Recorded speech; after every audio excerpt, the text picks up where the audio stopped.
Para as eleições de 2026, nós temos que lembrar da máfia da vacina durante o governo Bolsonaro.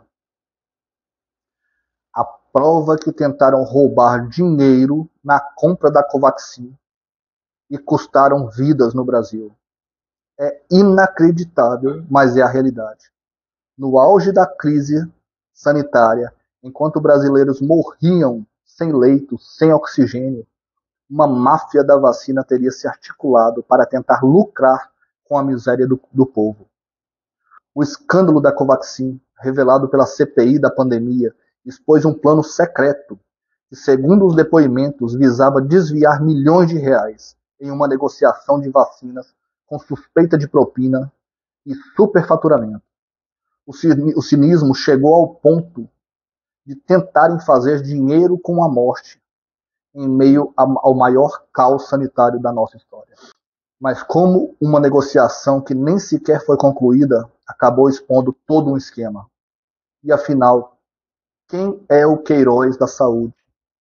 Que, segundo a CPI, teria atuado como lobista para enfiar essa vacina no Brasil a qualquer custo. Fique até o final para entender o que a justiça pôde fazer com quem teria tentado lucrar com a dor. E qual foi o grande erro que fez esse plano cair por terra? Gente, vamos lembrar aqui. A Covaxin era uma vacina indiana que o governo inicialmente demonstrava pouco interesse em comprar, mas que de repente o negócio virou prioridade. A CPI da pandemia, instalada no Senado, expôs que a negociação com a empresa Bharat Biotech, não sei como se diz, talvez seja outra pronúncia, mas tudo bem, intermediada pela Precisa Medicamentos, teria sido marcada por irregularidades. O preço de cada dose, por exemplo, teria sido muito maior do que o preço pago pelo próprio governo indiano. E o mais grave, a pressa para fechar o contrato teria vindo de cima, com a participação de lobistas com ligações políticas. De acordo com os relatórios da CPI e os depoimentos chaves, a grande bandeira vermelha foi levantada por servidores do próprio Ministério da Saúde. Um servidor, por exemplo, teria relatado ter sofrido pressão indevida para liberar contrato e ter identificado um superfaturamento de até 1000% no preço de um lote da vacina. O ponto de virada foi quando denúncias de propina vieram à tona. O intermediário teria pedido propina de $1 por dose, totalizando milhões de dólares. Embora o pagamento de propina em si não tenha sido confirmado, a investigação teria encontrado indícios de que o superfaturamento era o caminho para o desvio. A CPI indicou que havia a intenção de corrupção no processo. O papel dos lobistas como Luiz Paulo Dominguete, que teria denunciado o esquema, e o dos representantes da Precisa, foi central. O nome que virou sinônimo de intermediário suspeito teria atuado como desenvoltura. O nome que virou sinônimo de intermediário suspeito teria atuado com desenvoltura dentro do Ministério da Saúde, conseguindo acesso e pressionando servidores públicos. O que choca, segundo analistas e parlamentares da CPI, é a hipocrisia de um governo que pregava o combate à corrupção. Isso mesmo, o governo de Jair Messias Bolsonaro. E aliados bolsonaristas, bolsominions.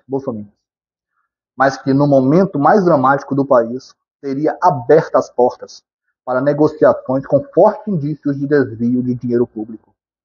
A negociação foi suspensa e depois cancelada pelo governo federal, sob pressão da própria CPI e do Tribunal de Contas da União.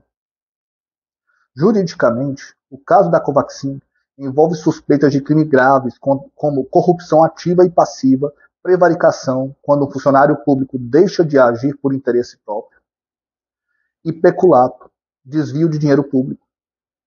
O relatório final da CPI teria recomendado o indiciamento de dezenas de pessoas, incluindo figuras importantes do governo anterior.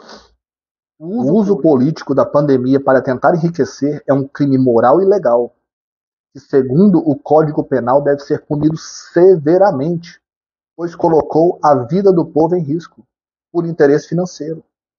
A solução para blindar as compras emergenciais da saúde contra esse tipo de esquema passa pela rigidez nos processos de compliance e pela autonomia total dos órgãos de fiscalização, como o TCU e a Controladoria Geral da União, a CGU. É crucial que o Congresso aprove leis que aumentem a pena para crimes de corrupção praticados em períodos de calamidade pública.